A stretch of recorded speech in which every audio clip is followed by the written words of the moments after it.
Good evening, friends. This is our team Kavan. We have Marishwari from the second year IT department, Shrutik from EC department first year, and myself Shivaranjani from IT department second year.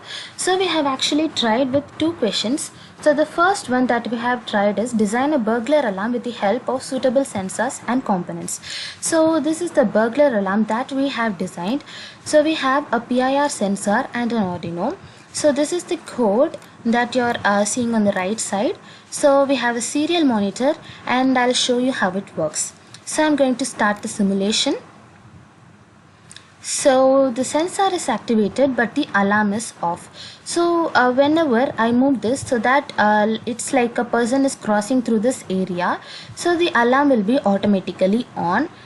This can be used for various purposes like security purposes, like whenever a person crosses the door, the alarm will be on, indicating the owner of the house that some stranger is coming through the door.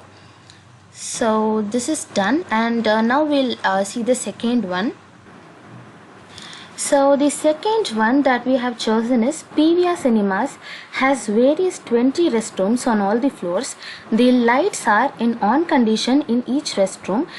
This will lead to a wastage of resources. So we are going to apply the IoT concept to solve the above problem, so that the lights will be in on condition only when a person will enter into the restroom, and it should be automatically off. So this is the setup that we have designed. This has an Arduino, and we have ultrasonic distance sensor for sensing the entry and exit of the person. This is for entry and this is for exit. So the first one is for entry and the second one is for exit.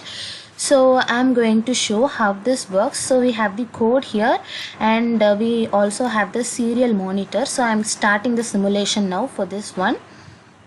So as soon as I start, I have to set this range for the first one, like it should be below 100, and for the second one it should be above 100. So I'll show you how it works.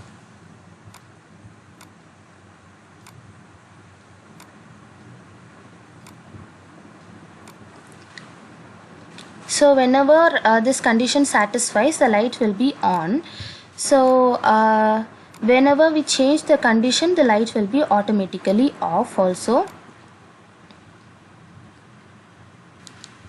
So now the condition is actually satisfied.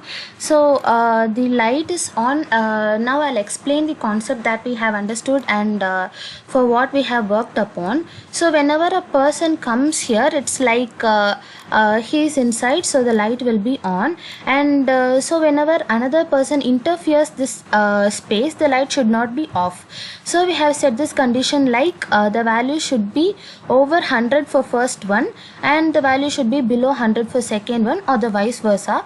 So whenever these conditions are satisfied, that a person is inside, the light will be on, and whenever some persons interfere through this restroom, the light will not be off.